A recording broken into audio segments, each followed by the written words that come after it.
morning. Now a live look at radar shows it's empty across Region 8, but we're tracking how that could change. Local officials are aware and they are looking for ways to prevent flooding. Hannah Campbell will have a live report on that. But first, let's go to meteorologist Zach Holder to see what we could see. Zach.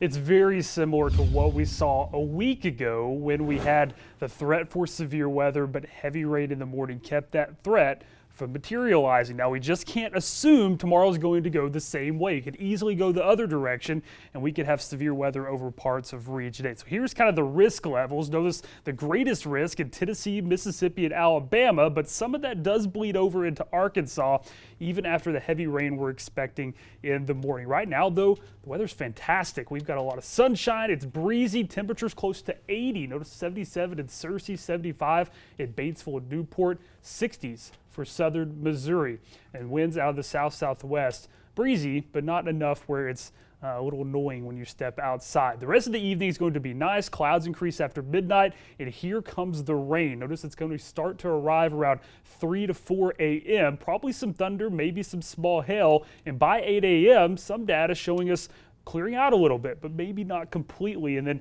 once we hit lunchtime, that's when we'll have to monitor for severe weather. Coming up, we're going to talk about the threat in more detail and also go through it hour by hour. Okay, Zach, thank you. Now back to Hannah, who spoke with Jonesboro city officials and a homeowner who has been having flooding issues for years. She joins us live with more. Hannah.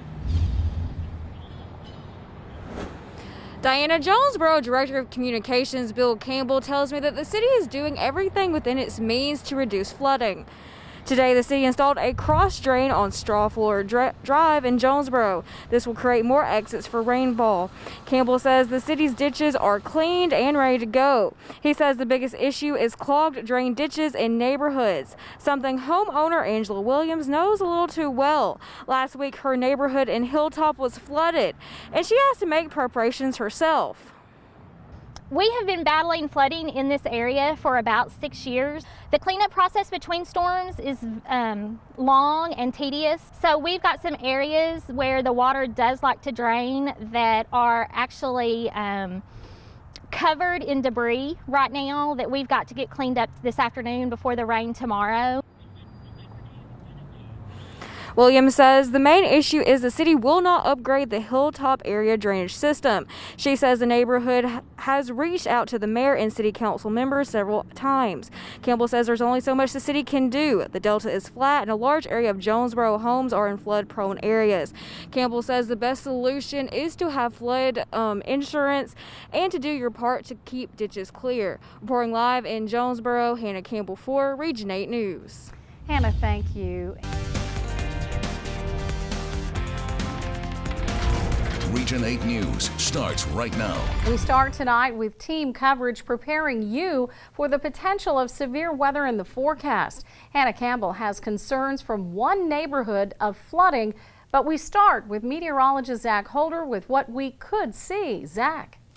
Thanks, Diana. Yeah, this setup looks a lot like the setup we had last week, but we just can't guarantee that the atmosphere will stay stable throughout the afternoon. It's a new threat, and we have to treat it like a new threat.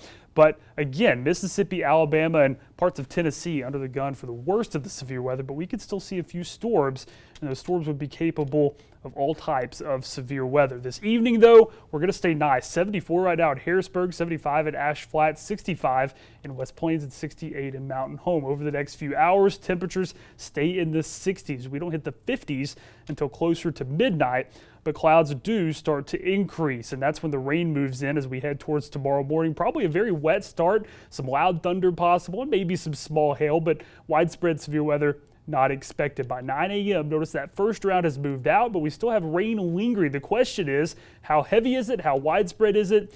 And how much does it keep the atmosphere stable? But by the afternoon, notice if we do clear out, we could already start to see a few more storms develop.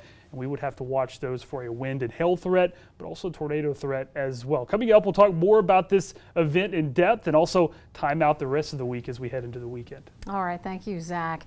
With the threat of severe weather tomorrow comes with the threat of floods. Hannah Campbell spoke with a concerned homeowner whose neighborhood flooded last week.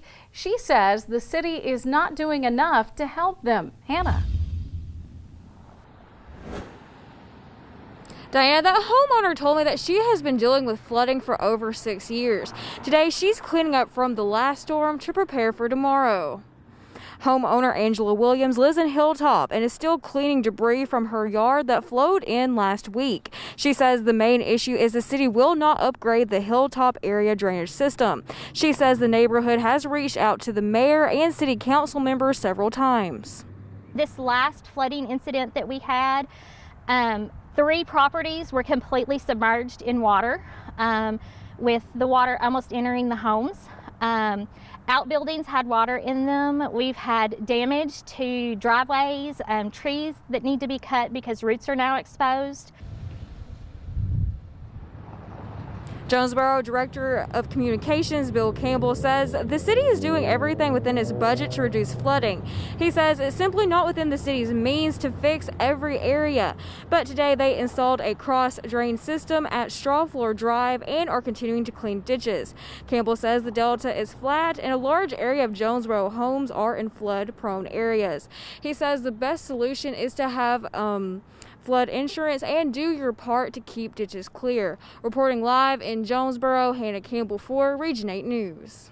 Hannah, thank you. Flash floods hit highways and county roads all over Region 8 last week, with more severe weather on the horizon.